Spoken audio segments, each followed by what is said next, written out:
दोस्तों सुलोचना ने अपने पड़ोस में जाके अपने पड़ोसन के पास एक चुगली की। दरअसल सुलोचना चाहती थी कि अपनी सास की चुगली करे, लेकिन सुलोचना इतनी स्मार्ट थी कि वो जानती थी कि अगर पता चल जाए कि बहू अपनी सास की चुगली कर रही है तो बदनाम बहू होगी। सास तो बेचारी बूढ़ी, हाँ इतने साल फैमिली में देने के बाद ये सिला, ये उसके साथ ये जस्टिस किया जा रहा है, ऐसा रिस्पेक्ट दिया जा रहा है, तो बदनाम केवल बहू होगी। इसलिए सुलोचना एकदम स्मार्ट खेल गई।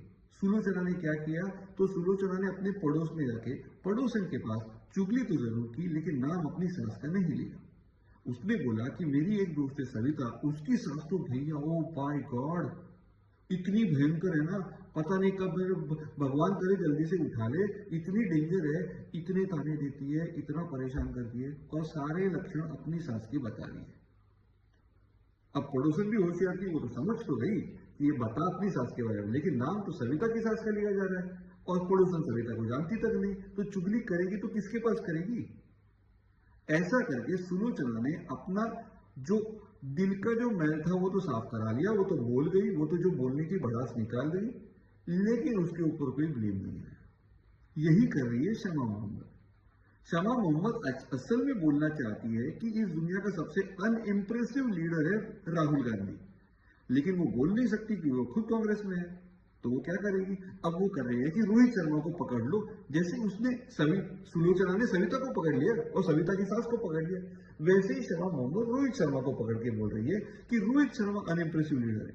भैया रोहित शर्मा की कैप्टनसी में इंडिया T20 वर्ल्ड कप जीत चुकी है और 50-50 वर्ल्ड कप ऑलमोस्ट जीत चुकी थी, फाइनल तक तो हम लोग पहुंच ही गए थे। इसका मतलब अगर बंदा इतना अनइम्प्रेसिव होता तो बाकी सारी टीमें तो बकवास होनी चाहिए, वरना आप लोग जीतेंगे कैसे। तो ये जाहिर सी बात है कि रोहित शर्मा अनइम्प्रेसिव कैप्टन नहीं है, लेकिन ये जैसे सविता का नाम लेके सुलोचना बोल गई, वैसे ही ये रोहित शर्मा का नाम लेके ये ताने मार रही है अपनी ही टीम के कैप्टन को। अब रही बात उसके मोटा होने पे, तो शमा मोहम्मद मुझे नहीं लगता रोहित शर्मा की फिजिक के ऊपर, मोटा होने के ऊपर, फिटनेस के ऊपर कोई कमेंट कर रही है। उसका कमेंट है मोटेपन पे। मोटेपन मतलब वो मोटा शरीर पकड़ ही नहीं रही है, वो बात कर रही है मोटी बुद्धि की। लेकिन अगर शमा मोहम्मद किसी के ऊपर मोटी बुद्धि करके बोलती तो पूरी दुनिया सोचती कि वो राहुल गांधी के बारे में बात कर रही है। बंदे ने अपना रेपुटेशन ऐसा बनाया है। इसलिए क्या हुआ कि शमा मोहम्मद ने जानबूझ के मोटा वर्ड घुसाया तो सही इंग्लिश में फैट कह के, लेकिन बुद्धि का जिक्र नहीं किया, क्योंकि मोटा और बुद्धि साथ में आई तो लोग मोटा बुद्धि समझ लेंगे, और मोटा बुद्धि समझेंगे तो समझ जाएंगे कि राहुल गांधी मरे। इसलिए शमा मोहम्मद ने बहुत स्मार्ट खेला है, वो रोहित शर्मा को टारगेट नहीं कर रही है। मेरे हिसाब से वो असल में अपनी ही टीम के कैप्टन राहुल गांधी के बारे में बात कर रही है, उसकी अनइम्प्रेसिव लीडरशिप के बारे में बात कर रही है और मोटी बुद्धि के बारे में बात कर रही है।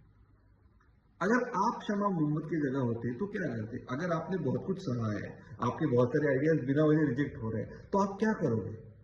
कहीं ना कहीं तो आपको भी लेट ऑफ करना पड़ेगा ना, आपका कहीं ना कहीं तो वेंट आउट करना पड़ेगा, आप कहीं ना कहीं तो अपना गुस्सा निकालोगे। लेकिन बॉस के बारे में बोल तो नहीं सकते, तो किसी और के बारे में बोल दो, और बोल दो घटिया लीडर है, बोल दो मोटी बुद्धि है। अब मोटी बुद्धि बोले तो मोटा बोल दो, यही हुआ है। अगर आपकी भी सिंपैथी है शमा मोहम्मद के साथ और समझ गए हो कि उसका निशाना कहां पे है, तो कमेंट में जरूर लिखिए। धन्यवाद।